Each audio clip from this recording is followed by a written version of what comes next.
Yeah. Ladies and gentlemen, welcome to the Dugout Sport Podcast. And before I introduce myself, you already know who it is. We have a juicy episode for you guys today. Theo, let them know. I'm not letting anybody know anything. Theo has done some investigative journalism.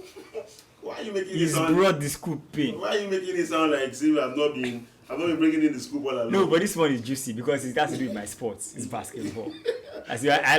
I like the fact that you were able to do, and it came from a source that you and I know very well. Yeah, someone that we know. Yeah. You know, Yeah. remember to like, share, and subscribe because Definitely. a lot of you guys watch but not subscribe. So we need to get these We're numbers up. seeing numbers. Yeah, we need to get these numbers up. Seeing the numbers going up. Yeah. Subscribe. So welcome to the Dugout. My name is Adesola Oluwaseyi Roberts, and I'm Theophilus Osaige Agbalaho, your favorite on the show.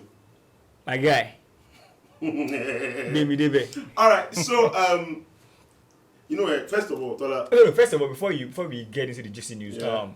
our condolences to the contingencies that lost their lives from the Exactly. just concluded sports festival. National Sports Festival. And you know the funny thing that there was another accident the day after. I think from another traveling group. Yeah. But that was a bit minor.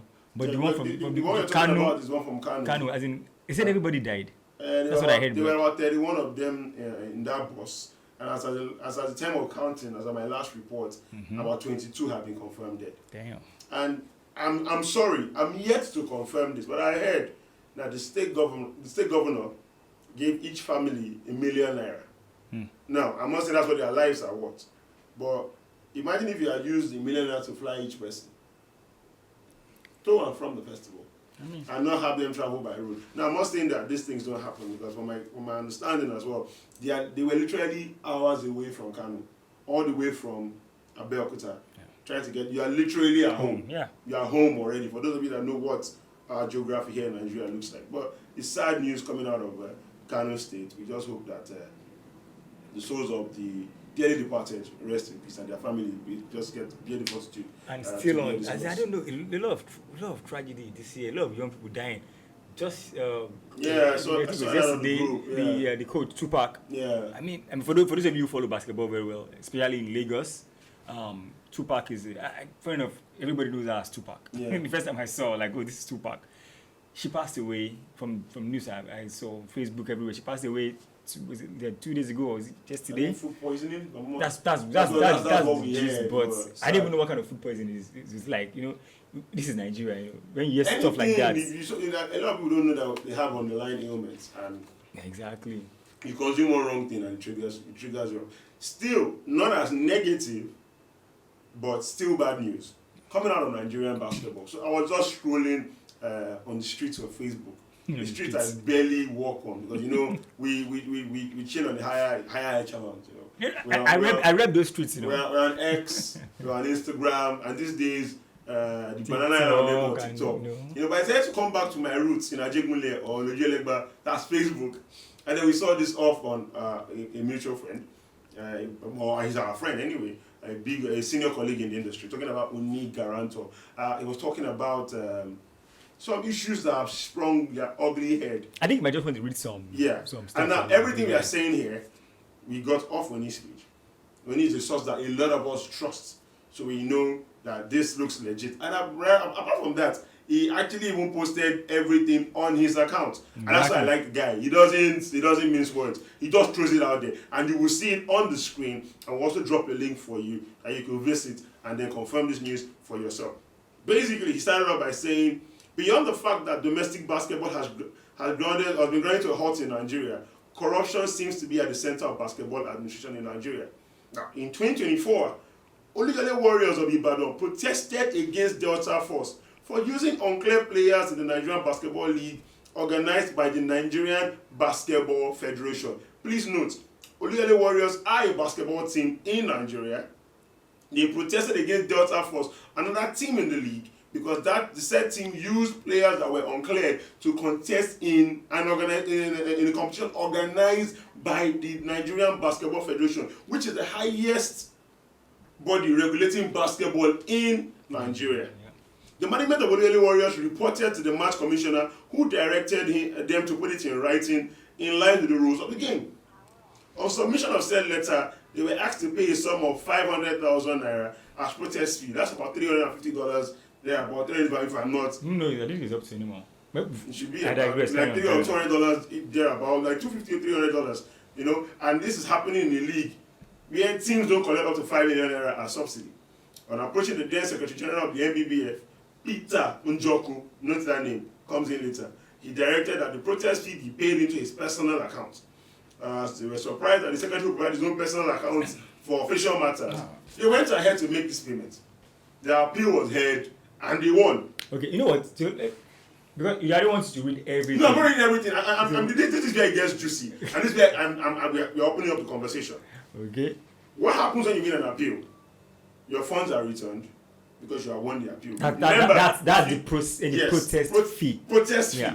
After you pay your protest fee and you lodge an appeal, if you win that appeal, your monies are refunded. In this regard, they protested, they won, and the monies was not refunded. They wrote letters requesting. Now, this character or this person in question, Peter Njoku, allegedly collected the money and started telling them to come back today or tomorrow. I then made a statement. I said, basketball in Nigeria is dead. So that was your response. You see, first of all, let's start by saying shout out to Oni yeah. because he's someone we both know, someone I've worked with for a long time now in Nigerian basketball, especially in Lagos. Yeah, Lagos, yes. So I trust him very well. He's a man of integrity. He's a man of his words. I've worked with him on projects even involving Olumide Wedeji, which he also mentioned Olumide in that same article. Once you go to the link and read the whole thing, and he posted this on his own personal Facebook page. So you definitely know that he's got all his information right. He posted the letter and he posted the receipt of payment and everything. Payments in question. So my take was, you know how I live for basketball. I make I speak broken small. You know how I am in basketball, especially in Lagos. And most people that know me in basketball, they know exactly what I do, coverage and everything. Yeah. I believe so much that basketball can really do so much in the Nigerian sports scene. Okay, so hold up. You are saying you believe. I believe, yes. You believe. But I'm not delusional. Oh, very good. Yeah, I'm not delusional. You are not saying that you have hope. No, I'm telling you because I see what it potentially can do if it's run right. So that's that. Now, this is the thing, Tola. Mm-hmm. Every sports festival is a business. It's a business. I'm saying you have to run it. And for instance, now there's a World Club Cup that we're holding in the United States later this month. Yeah, and FIFA is saying the prize money totals up to $1 billion. We were talking about it before the show that $1 billion freaking imagine dollars. a Nigerian team qualifying. Do you understand? Even if it is $2 million that team gets, not much. It's a lot of money. Exactly. Now, I told you we was in a conversation with the chairman of the NPFL not too long ago, and I talked about the way how Nigerian league is ranked and everything. And trust me, this new board is doing their best to ensure that there is some form of sanity in the league. But it's still very difficult. This is with people that are being intentional. People that are they don't have a sponsor, a name sponsor, but they have partners who are helping in their own little way. But this is with effort. Now imagine basketball, because now you're saying, and I'm gonna make a speech too. I don't be vexed too, because you're making it sound like there is hope. How do you pay money to the Secretary General of the NBBF? Mind you, all of this is allegedly, because once we is our friend, but we wouldn't want to open up ourselves to litigation. But how do you pay money to someone allegedly, and this person sits on the board, or used to sit on the board of the highest decision-making body for the game of basketball in Nigeria? See, the whole thing is a messy. And you cannot get your money back. It's a messy situation. My God. The opening part of that of the document on this page. Yeah. It said that the Nigerian basketball is grounded in a halt. No, it's grounded to a halt and is rooted in corruption. So you see, in Nigeria there's that underlying issue of corruption across board, whether it's politics, government, even the private sector. So there is an issue of corruption, and when it comes to money, because whether we like it or not, there's always money involved. So when it comes to money, it seems people just throw away their integrity, throw away their honesty, and they just want to sit on the money. Like according to the to what Oni posted, he said that you win your appeal, you're supposed to get your money back. Yeah. Why? As in, what? It's the process. It's the law. It's there. It's written in black and white. I've won. Give me my money back. Now that money, fair enough, probably someone is sitting on it. I mean, I hope they get the money back eventually. There's some other things that could be going on concerning the money because I know how money runs in this country. Yes. But the issue is, this is what the problem is with Nigerian sports in general, and especially all other sports barring football. And the reason why football, even the fact we know there's corruption in some of these things, and some people have come out and said some things. Like I was listening to a radio show the other time, I called you about it. The former coach of Enyimba, of Aba, when he came out, his name was Femi, I can't remember his full name, when he was talking about the issues he faced, even with the referees, but they were trying to ask him questions on the show, but he didn't want to say, from the way he was speaking, you know that he had a lot to say, but he didn't want to say it on air, as regards to the corruption and everything, with the refereeing and everything. But that in itself, we know how that is. Yeah, so that's the thing. So, and that's because the game is even being run. But you can look at the Nigerian basketball. It's so bad that the game is never being run. There is no game. There is no league. There is no product. My own question is this, and like the way when he puts it, he's saying if 500,000 naira can develop legs and go missing. Yeah, imagine. What happens when we know for a fact that majority of the sports in Nigeria are run or are funded by the government? A couple of them get funds from private owners, private sector sponsors, and sponsors and whatnot. If you can decide to withhold monies that are enshrined in your constitution, that is supposed to be paid to a team for winning an appeal through a process that you created. Yeah. And what happens when sponsors pay you money?